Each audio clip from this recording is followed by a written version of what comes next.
Good morning! Mapagpalang araw sa lahat! Welcome back to my channel guys. Sa na mekaniko. Ayan guys, for today's vlog ay so happy ako kasi nakahanap din kami ng paraan para makatambak na kami sa shop. Napakahirap maghanap ng pantambak kasi alam niyo na napakamahal ng ng lupa sa quarry. So sa isang dump truck siguro almost nasa 14,000 per load. Kasi malayo ang quarry dito guys. So very happy kami today kasi God will provide talaga. So dito papakita ko sa inyo guys kung saan kami kumuha ng pantambak sa shop para maka-flooring na at maka-open na soon sa ating garage. Hinihingal ang pa ng nilalakad. So dito kami nag-start guys. Ito na yung lupa guys. So happy talaga. God will provide talaga guys. So dito kayo ng backhoe guys. Nag-rent ng backhoe. So ito na. Ang ginawa namin is mabuti at pumayag yung may-ari. Kami ng kanal. Nagawa ng kanal dito sa kanyang area. So double purpose. Nakakuha kami ng lupa na pangtambak. So hinihingal talaga. Big love shoutout sa lahat. Tingnan natin yung backhoe guys. Nandun siya sa napakalawak ng area guys. Hanggang doon sa pagmamay-ari na tinayuan namin ng shop. Yun na yung backhoe guys. See, double purpose makatambak na tayo sa shop. So, hanggang doon sa dulo yung may poste. Yan, kukunan natin yan ng lupa. Napaka-happy talaga.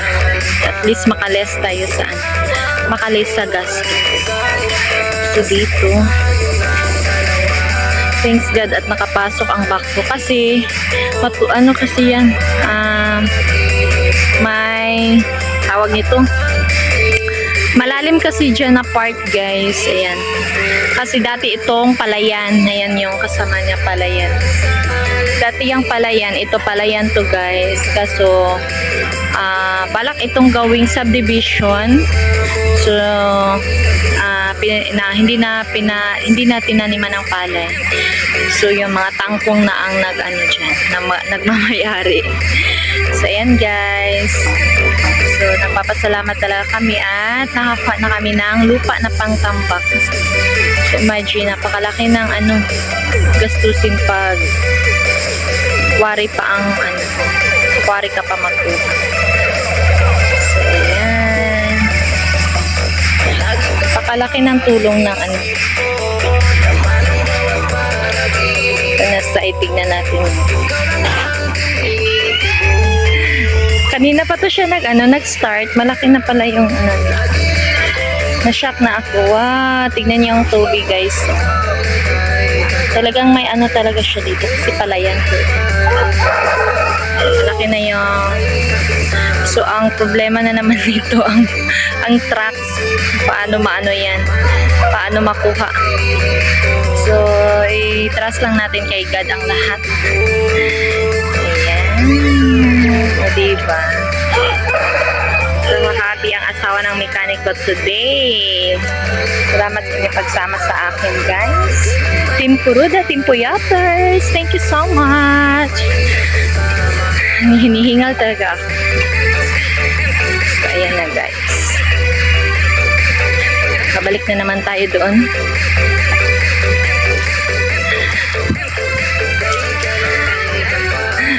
Wala talagang ibang yung mga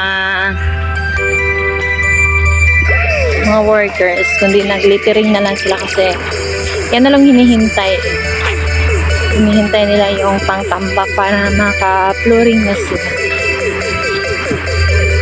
Shout out pala sa Team Kuruda at Team Kuyaker, sa lahat ng mga viewers ng Team Kuruda, Team One Love, big love shout out.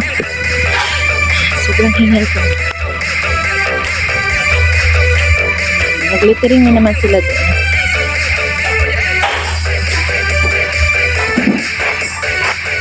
So, ito yung truck na gagamitin natin dyan. Makuha ng lupa.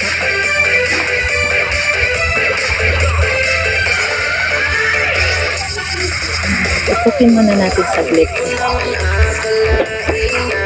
Almost nasa ano na, mga 90%. Nasa 90%. 90% na yung ano, garage. Soon to open na tayo, guys. Dito tayo sa coffee shop. Napaka-pink. Pink. Pasokin natin yung kusina. May kahibi. Thermos. May pa ganyan pa siya. Ang ganda din ang ano. Ganda din ang ceiling ni kahibi. Ano yan siya? Color gray. So, thanks God at may ano na tayo. May naka-wiring na pala tayo. Ano na yung update natin, guys, for today's vlog. Maraming salamat sa lahat ng nagmamahal kay asawa ng mekaniko. God bless you all and mabuhay tayo.